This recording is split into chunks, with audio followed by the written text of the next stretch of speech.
Welcome to New Possibilities. I speak truth to power without fear. So, a couple of days ago, I read this article, and I'm going to post a link to the article in the description box. It's about a very disturbing police incident involving an African American woman in Alabama. Now, this sister was at a Waffle House, and there was some issue about her being charged for plastic silverware. Waffle House was trying to charge her 50 cents for some plastic silverware. So she basically complained about this. And because of that, Waffle House decided to cancel her order. And then she demanded that she receive the business card for the regional manager or his contact information so that she can complain to the regional manager. And while she was waiting, the Saraland Police Department had some of their officers go to that Waffle House. And there were three officers who confronted this sister, and they proceeded to pull this sister from her chair and pin her to the ground. And while they were struggling with her, she was like, "What are you doing?" And then this one officer said, "I'm going to break your arm. That's what I'm doing."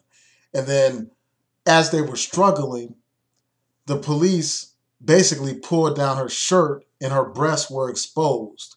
And this took place again in a Waffle House restaurant while there were plenty of customers around.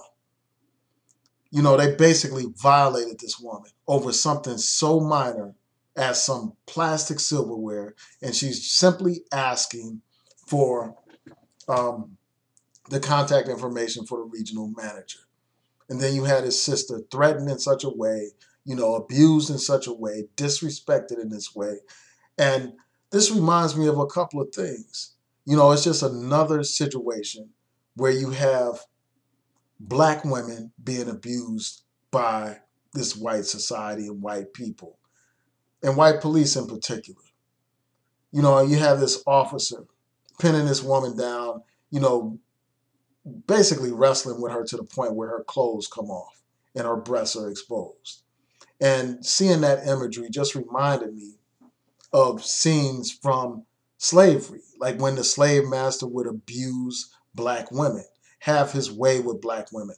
And that's what this reminded me of. It was a brutal type of attack. It was disrespectful, and it showed a complete disregard for this woman's humanity over some plastic silverware. That's what how this thing escalated.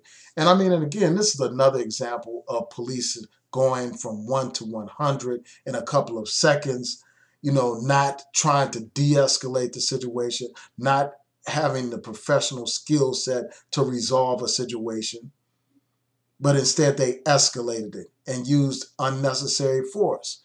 Now, this comes shortly after that Starbucks incident where you had those two brothers waiting while black and the police were called. There was no reason to call the police in this situation. This woman was not threatening anyone. She was not posing a threat to anyone. She was simply asking for the contact information for the regional director so that she could place a formal complaint with Waffle House. So, I mean, in this situation, the way this woman was treated, the way the police, pinned her down and, exposed her and threatened to break her arm. I mean, it reminds me of what Brother Malcolm X said about how black women are the least respected and least protected in society.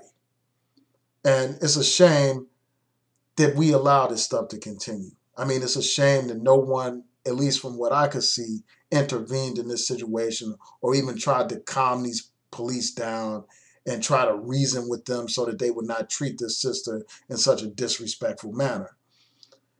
And, I just wonder, like you have a lot of women here on YouTube who talk about women's empowerment. They talk about this and they talk about that, but I wonder if they are talking about this situation. And some of these women that talk about women's empowerment, they rarely address problems like this. They have no problem addressing the misogyny of black men, but when it comes to this kind of brutality, this kind of disrespect at the hands of some white police officers toward a black woman, these people are silent as church mice. They have nothing to say.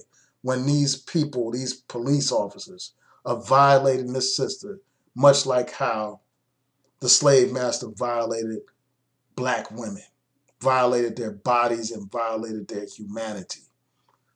And this makes me wonder, like, about the Me Too movement. Like, what do they have to say about this? What do the women's rights groups have to say about this? What does Now have to say about this? What does the Me Too movement have to say about this? You know, this is a situation where this sister is exposed and abused. And as far as I can tell, I haven't heard a thing from these people. And it's time for us to stand up, man. It's like we have to do something about these types of situations. We need to stand up to these police. And we can't sit by and allow this stuff to continue. We can't sit by as these police literally abuse our women and our men. We need to stand up and protect our own. And I'm sure that some people were just sitting there watching this thing unfold and not saying a word. If you can't physically stop them, at least have the courage to speak out against the injustice that these people are committing against our people. So with that, I'm going to say peace and blessings to each and every one of you. Tell me what you think about this situation. Please rate, comment, and subscribe. Peace.